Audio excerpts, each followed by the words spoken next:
নমস্কার বন্ধুরা, খুব সুন্দর একটা ভিডিও নিয়ে চলে আসলাম। দেখুন রান্নাটা। এখানে তেলের মধ্যে পেঁয়াজ দিয়েছি, পেঁয়াজটা একটু ভাজা হয়ে গেলে রসুন আর টমেটো দিয়ে দিলাম। এইবার এর মধ্যে কিছু শুকনো মশলা দিলাম, যেমন জিরের গুঁড়ো, ধনের গুঁড়ো, লবণ, হলুদ, মিষ্টি আর অল্প একটু শুকনো লঙ্কার গুঁড়ো, মানে কাশ্মীরি লঙ্কার গুঁড়ো।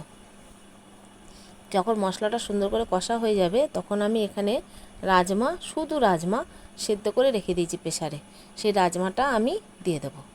তো আজকে রাজমার তরকারি হবে। এটা রুটি দিয়ে, লুচি দিয়ে, পরোটা দিয়ে সব দিয়ে খাওয়া যাবে।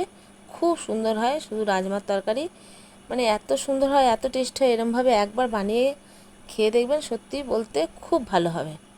তো এবার দেখুন আমার মানে রাজমাটা যেহেতু সিদ্ধ করাই ছিল, এবার শুকনো হয়ে গেছে। আমি এটা শুকনো শুকনো করবো, একদম শুকনো করব, একদম ঝোল থাকবে না, যেমন তরকাটা হয় সেরকম একদম। দেখুন তেল ছেড়ে গেছে।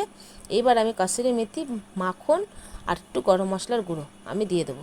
এটা দিলে না খুব ভালো হয়। মাখনটা তো দিতেই হবে, মাখনটা না দিলে হবে না, আর কাসুরি মেথি তো দিতেই হবে।